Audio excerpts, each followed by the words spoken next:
You know that feeling?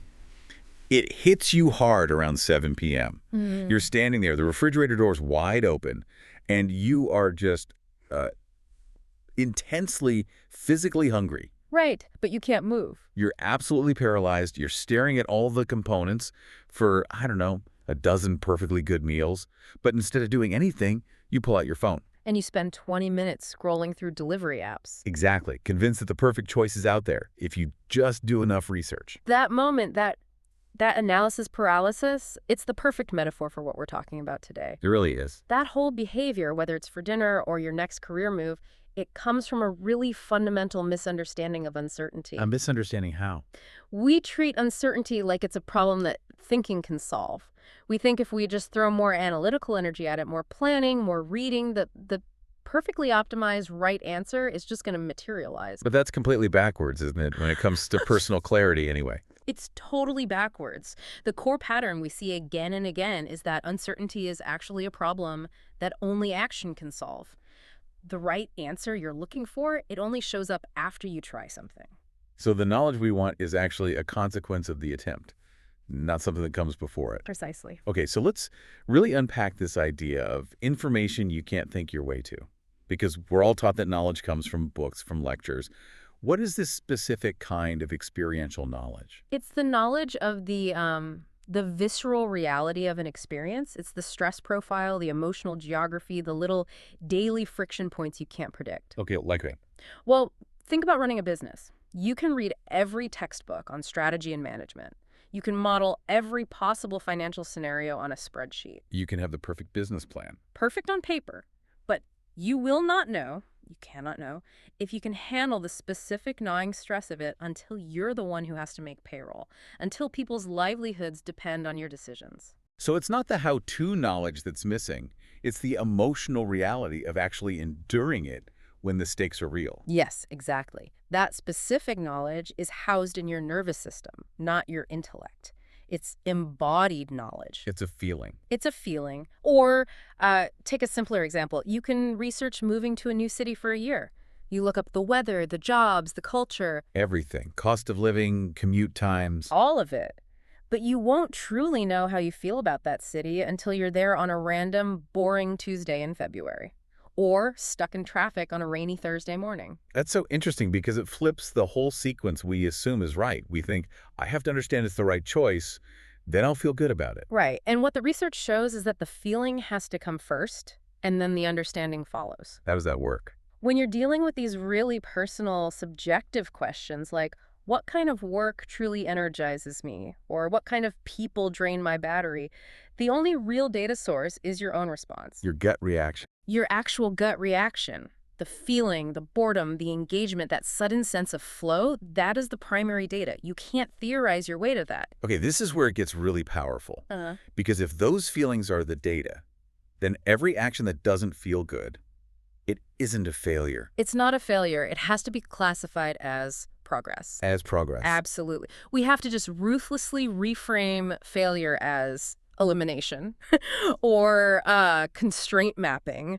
The anxiety you feel from having too many choices only goes away when you start drawing some boundaries. So every time you try a job and realize, I hate this, you've actually succeeded. You've succeeded in gathering concrete, non-negotiable information about your own boundaries. You've narrowed the field. But let me push back on that because I can hear people arguing with this. If I spend 6 months in a job I despise, isn't there a real cost?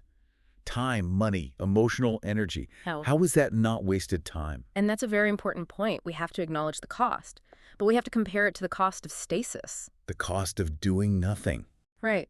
If you spent those same 12 months just thinking about that job, you'd be 12 months older with zero new information. You'd be in the exact same paralyzed state. Okay. If you spent 12 months doing the job, you might have that emotional cost, sure. But you've gained a year of intensive field research on your own non-negotiables. That data, like I need autonomy, or I hate client-facing work. Exactly. I need to be solving technical problems, not sales problems.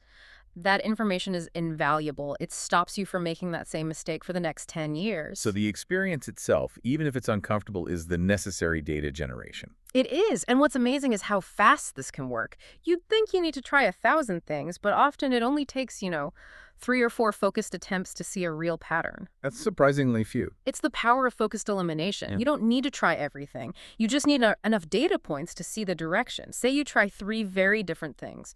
Pure analysis, then client sales, then hands-on building. You'll probably see a clear pattern emerge, like I get energized when I'm making something tangible and I feel physically sick when I have to negotiate. That kind of realization is so specific, so concrete, and it just cannot come from making pros and cons lists. You have to touch the stove. So the whole focus shifts away from rigid planning, like 5-year plans and complex frameworks. It shifts to what you could call attentive movement. Attentive movement. I like that. I don't need to know the destination to start. I just need to pay really close attention while I'm moving. That's the discipline. Planning is all theory. Movement generates specific personal signals. And while you're in motion, you have to ask those crucial questions about your actual experience. Like what? Like, what specifically made me feel engaged this week? What was the one task that made my energy just bottom out? And maybe the most important one, what idea did I keep thinking about after work was over? That after-hours obsession. That's a huge tell. It points directly to your innate interests. And those internal signals are so much more valuable than, say, a personality test. Why is that? Why do those frameworks often fall short? Well, because a personality test gives you a broad category. It tells you you are an extrovert who likes structure. Which applies to thousands, maybe millions of people. Exactly. It's too abstract. It doesn't account for the real-world friction, the office politics, the specific personality of your boss, the fact that your energy crashes at 3 p.m. Right. Attentive movement, on the other hand, gives you non-negotiable data points. The pattern is concrete. This specific thing happened on Thursday, and I felt drained. You can't debate that. That's evidence. And if you're just sitting still, you're not generating any new evidence. You're just stuck with the same uncertainty next year.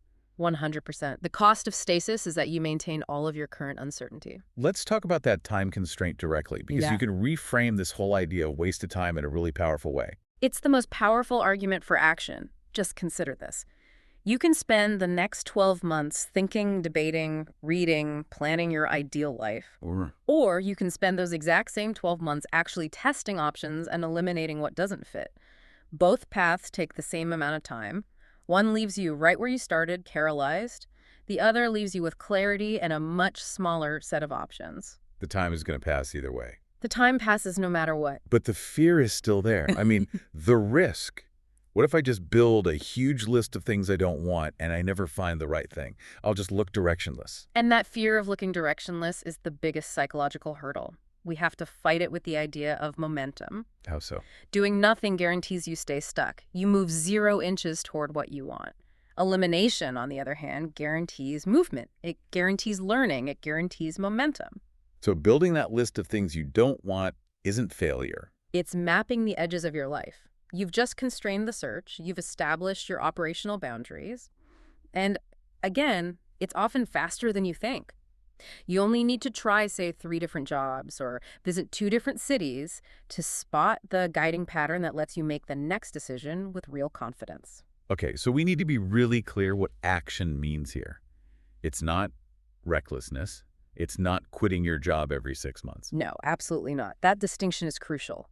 Action here means running small, low-stakes experiments. Low commitment, high information. Low commitment, high information yield. That's the formula. You're not committing to a new life. You're just setting up a little trial to get a data point. So give us some examples. What could someone do this month? Okay. If you think you might want to work in a really specialized technical field, don't quit your job and go back to school. Right.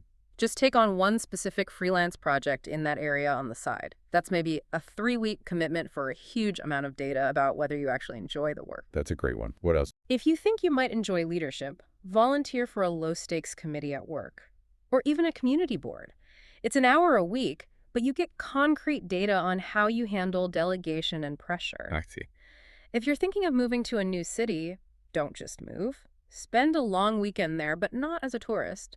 Go to the grocery store, try to use public transit, sit in a cafe, and try to work. Feel what a random Tuesday is actually like. You have to feel the mundane reality of it. Even testing a work style. Try a no-meeting morning for a month and just rigorously track the difference in your mental state. The common thread here, and you mentioned it before, is you have to pay attention to the actual feeling, not what you think you should be feeling. That is the single most valuable data source. You have to strip away the story you tell yourself about who you want to be and just focus on what is. Were you bored? Were you engaged? Exactly.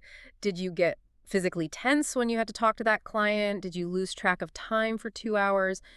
Those visceral, unanalyzed feelings are your body telling you the truth. And what's so encouraging is that we're already good at this. We do this all the time in small ways. We do it constantly, and we don't even think about it. You stopped going to that one restaurant because the service was always bad. You tried it, got the data, adjusted. You quietly stopped hanging out with that one friend because the conversations always left you feeling drained. You tried it, noticed the result, and you adjusted your boundaries. We didn't need a 6-month analysis for that. The mechanism was just trial, data, adjustment. And that mechanism is logically identical for the big questions. The only difference is that the stakes feel higher, so we retreat into that paralyzing analysis. The key is just to apply that same skill where it feels more significant. So you already have the skill, you just need to trust it on bigger decisions. Trust the process. The huge, overwhelming pool of possibilities starts to shrink with every single attempt. It becomes finite, becomes navigable, all because you did the work of elimination, one choice at a time. Okay, so if the goal is to gain that clarity, to finally move past the paralysis, Then here's the final thought to take with you this week. Considering all the options that are weighing you down right now, what is one small, low-commitment experiment you could run this week? something really small. A 3-hour task, a weekend activity, a one-time thing, something you could do to definitively and cleanly eliminate just one option you're paralyzed by. Go generate some data that only you can collect.